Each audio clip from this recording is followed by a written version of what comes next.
Hi, I'm Travis Lazarzik. And I'm Evan Crawley, and this week for Gridiron Gurus, we're here at Rudman Field in Madison, where the Bulldogs are getting ready for their first playoff game in nearly 20 years. Last time they got together with Belfast, though, Travis, it was quite the show. Yeah, it was here about mid-season. Final score was Belfast 82, Madison 60. Game took just over 3 hours, the highest scoring game anyone can remember in Maine high school football in years. Now, Madison since then has gone 3-1. They've really tightened up their defense. I don't expect them to give up 82 points again, but then you really can't expect Belfast to give up 60 again either.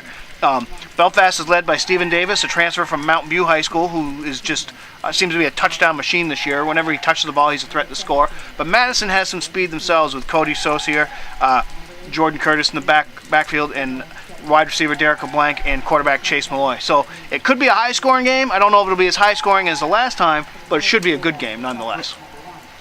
And recently we caught up with some of these guys and just see how they're preparing for that first playoff game in 19 years. It's a pretty good feeling.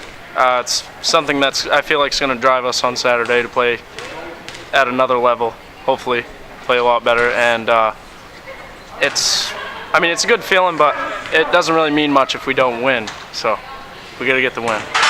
Tell me about Belfast. You guys played that game that everyone in the state was talking about in the regular season. So what do you expect this time around?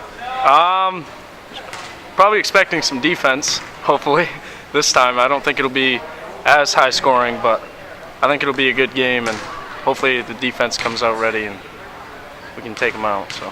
What are you guys doing well right now? Offensively, we can score points. We've showed that. But defensively, we're giving some different looks, trying to do some different things to confuse some teams maybe, or just give them something different that they didn't see last time, hopefully. Well, it feels really nice because we haven't been there in so long. I feel like we're going to start a tradition here, and we'll just keep continuing. But if we don't win, it still doesn't really mean much. What's your first thought when you think of Belfast? They beat us last time, but they can score points, but we can too. But we just need to play better defense against them. What are you guys doing well right now? Well, I think we're playing better on defense than we have in a while. Since Belfast, our defense has gotten a lot better. So I think we're doing pretty well on defense. Well, it's a really big accomplishment, and I'm really happy to be a part of this team, but I want to go for it all, so as long as we keep winning, then that's the plan. What do you got to do this time against Belfast to keep from scoring 82 points? Well, defense is a major thing. We need to tackle more, and basically our special teams, we need to get that on point, and then other than that, I think we should be all right. You guys have played pretty well in the second half of the season. What do you think you guys are doing best? After we played Belfast last, we've been stepping it up on defense for sure. And each week so far, we've been ramping up our special teams and making sure we don't get beat where we need it most. Now, in PTCB, Skowhegan may not have made the playoffs, but their win over Mount Blue certainly had a ripple effect in the rest of the conference.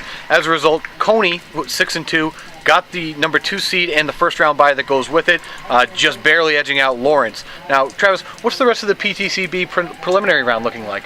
Well, right now we have Lawrence with that 3rd seed. They're going to be playing number 6 Brewer. Lawrence beat Brewer in Brewer 17-0 in the regular season. And in the 4-5 game, we have number 4 Messalonskee hosting number 5 Mount Blue.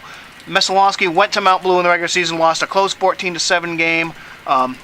Expect a little more of the same from both teams in terms of close, hard-hitting defensive styles.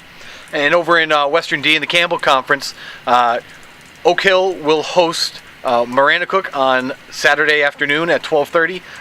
Earlier this season, Maranacook hung tight with the Raiders. It was a 2-touchdown game until they opened it up late.